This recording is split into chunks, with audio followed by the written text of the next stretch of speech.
แล้วนี่เบิ่งเรือว่าเนี่ยน้องค่ะใหญ่นิดน้อยแล้วนะน้องรู้สึกจังไหนที่ได้มาขับรถใหญ่ที่ไปมันไปเที่ยวเยอะเยอะไปทางนี้นี่น้องรู้สึกจังไหนเขาบีบไปแม่น้องรู้สึกจังไหนเมื่อยเลยขี่ออกเนาะไม่ขี่ออกไปมีใครอยู่บ้างไหมระวังไฟแดงกินมาหน้าแดง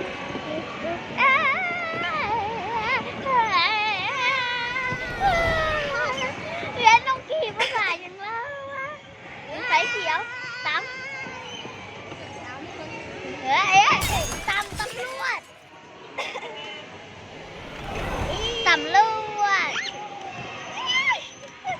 ไปนะไปหันเลยทุกคนนี่มานั่งเลยนี่มาทางหน้านี่ระวังต่ำเด้อต่ำอีกเมื่อกี้เอาทางแรกเลยโอ้ยบังทางนั่นแหละ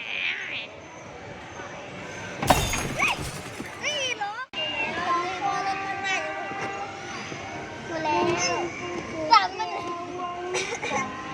ฉันคิดในนี้นะ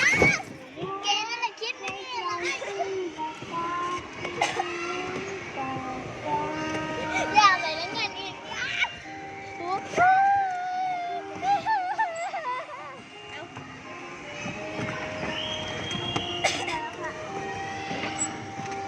อย่ามานะมาละ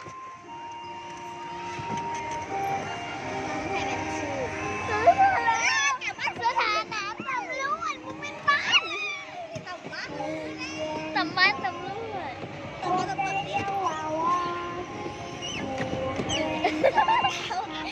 ยี่จะตำบ้างน้ำมันไหลใครเดินทางตัวเองไม่เห็นเลยเอาจะพูดจะคือแล้วมันพูดอะไรโอ๊ยทางต่ำเลยเรียนกันครับบ้าแล้วขับรถซิ่งมันต้องโดนแล้วเพื่อนไม่ได้ขับเลยนี่ประเดี๋ยวนี่ไฟแดงบุรีไก่ไฟแดงไหมมันขายกระโดดนี้ให้ได้สีอ้อมทำไมครับไปทางนั้นไปทางเมื่อมีไปทางนั้นได้หนีขับไปตับคนตลอดเลยเบิ่งทางตำรวจจับเดี๋ยวหนอกปล่อยมือตำเลยไปทางนั้นไป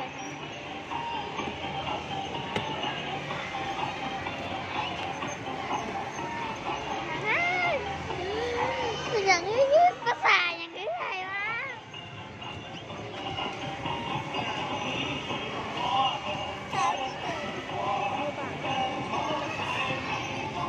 โอ้จะไปบนบอน่าจะเป็นหัวแหละบุ้งเลยเขาไม่ได้ถามน้องถามใช่ต้องถามใช่ต้องมาซิ่งอยู่เป็นอ๋อ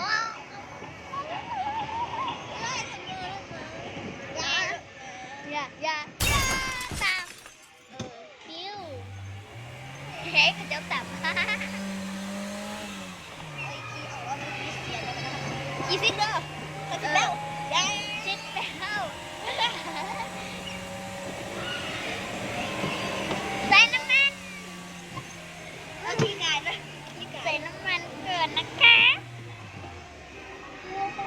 อุ้ยได้ละอุ้ยเริ่มซิง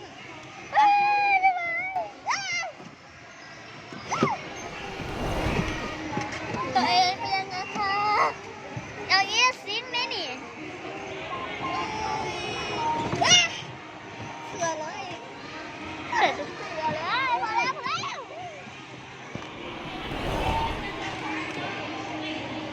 ไปท